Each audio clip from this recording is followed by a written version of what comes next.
દર્શક મિત્રો, જીપીએમસી ન્યૂઝમાં હું નંદની વાસાણી આપનું હાર્દિક સ્વાગત કરીશું। આપ મળીશું પરમ પૂજ્ય પરમ વંદનીય જગતગુરુ સતપંથાચાર્ય જ્ઞાનેશ્વર દેવાચાર્યજી મહારાજને। ગુરુદેવ, આપ અહીં પધાર્યો છો ત્યારે આ દીકરીઓનું પ્રદર્શન જોયું। દીકરીઓ કરિયર સાથે સ્વરક્ષા જાતે કરે અને આત્મનિર્ભર બને, આ પ્રદર્શન તમને કેવું લાગ્યું એ જણાવો।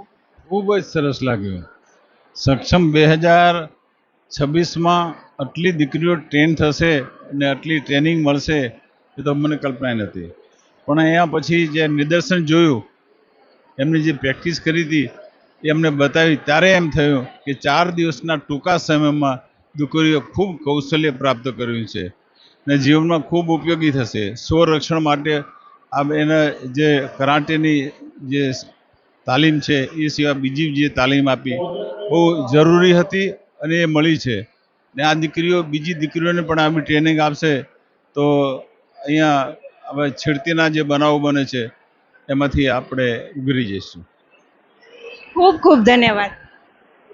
જીપીએમસી ન્યૂઝમાં હાર્દિક સ્વાગત છે। આજે આપણે મળીશું યુવા સંત પંકજદાસજી મહારાજને। આપ અહીં નિષ્કલંકી ધામ નખત્રાણા ખાતે પધાર્યો છો ત્યારે દીકરીઓનું સુંદર મજાનું પ્રદર્શન જોયું। આજે દીકરીઓ આત્મનિર્ભર બને, સ્વરક્ષા માટે સક્ષમ બને, તે માટે તમે શું કહેશો? સૌ પ્રથમ તો જીપીએમસીના સૌ દર્શકોને સપ્રેમ જય ગુરુદેવ। સક્ષમ 2026 મહિલા દીકરીઓની તાલીમ માટે આ મહિલા સંઘે જે આયોજન કર્યું છે એને હું ખૂબ ખૂબ ખૂબ ખૂબ બિરદાવું છું, કારણ કે અત્યારે સેલ્ફ ડિફેન્સની ખૂબ જ જરૂર છે। શસ્ત્રની તાલીમ પણ આપી છે અને સાથે સાથે શાસ્ત્રોની માહિતી પણ આપી છે, તે ખૂબ જ પ્રશંસનીય છે। આજના સમયમાં આની ખૂબ જ તાતી જરૂરિયાત છે।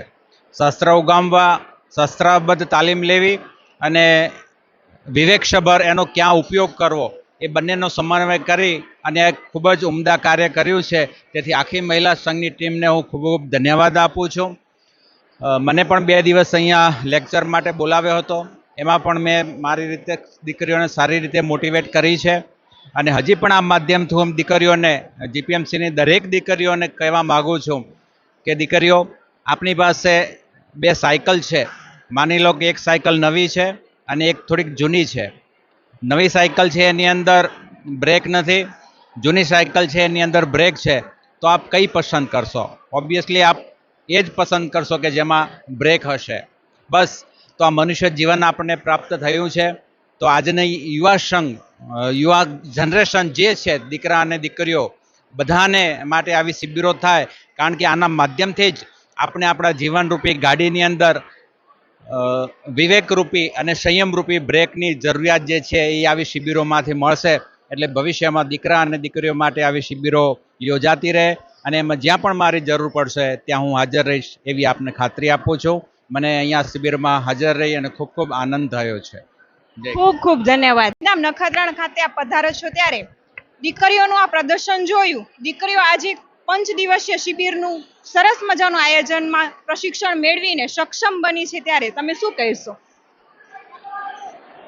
અત્યારે વર્તમાન સમયમાં કલિયુગના મહાત્રાસમાં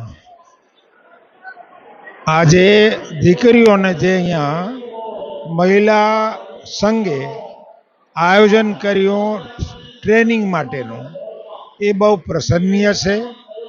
અત્યારે સમાજની અને દેશની આ માંગ છે। દીકરીને આપણે નારી, એ નારાયણીનો શબ્દ વાપરીએ છીએ।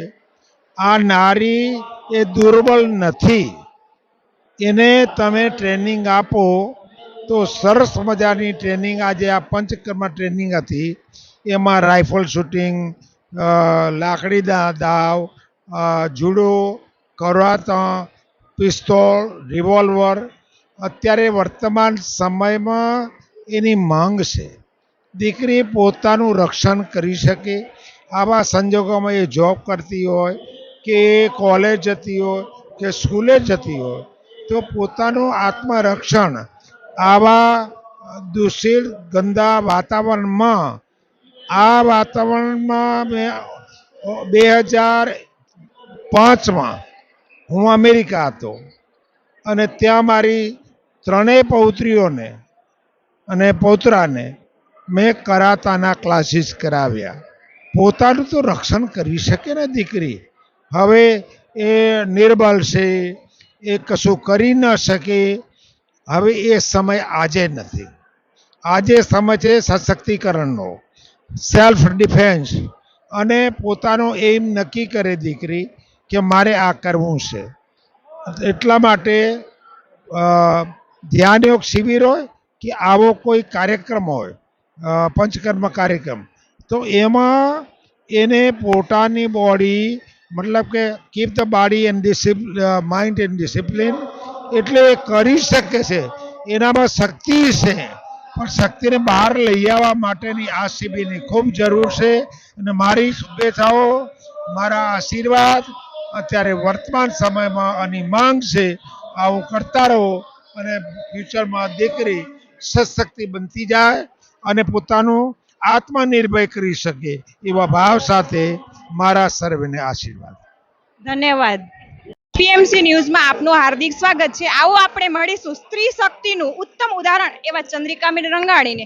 આ 5 દિવસીય શિબિરનું સુંદર આયોજન કઈ રીતના પાર પાડ્યું, તેમજ કેટલી દીકરીઓ આ શિબિરમાં ભાગ લીધો હતો અને શું શું પ્રશિક્ષણ આપવામાં આવ્યું હતું, એ સમગ્ર માહિતી આપો.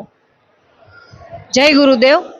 શ્રી કચ્છ કડવા પાટીદાર સતપંચ સનાતન મહિલા સંઘ આયોજિત સક્ષમ 2026, જેમાં સ્વરક્ષા માટે પ્રશિક્ષણ શિબિરનું તારીખ 27/5થી કરી અને 31/5 દરમિયાન એનું આયોજન કરવામાં આવેલું હતું. અને ઓનલાઈન રજીસ્ટ્રેશન કરવામાં આવ્યું હતું, જેમાં ટોટલ કચ્છમાંથી 206 દીકરીઓએ આ પ્રશિક્ષણનો લાભ લીધો હતો.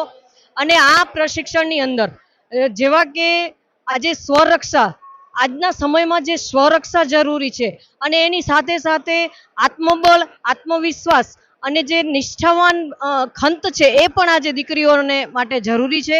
તો આ શિબિરની અંદર રાઇફલ શૂટ, તલવારબાજી, દંડ અને જે શસ્ત્ર વગરનું યુદ્ધ કહેવામાં આવે છે, એવા નિયુદ્ધ અને કરાટેનો પણ ખાસ તાલીમ આપવામાં આવી હતી, જેની અંદર દીકરીઓએ ખૂબ જ પોતાનું પરફોર્મન્સ બતાવ્યું છે. નારી શક્તિની અંદર શક્તિ તો છુપાયેલી છે, પણ આવી રીતે આવી સંસ્થાઓ દ્વારા અને આવી તાલીમો દ્વારા જો એ શક્તિને ઉજાગર કરવામાં આવે તો એ સ્ત્રી અહીંયાથી તૈયાર થઈને, દરેક દીકરી આ સમાજમાંથી તૈયાર થઈને નીકળે.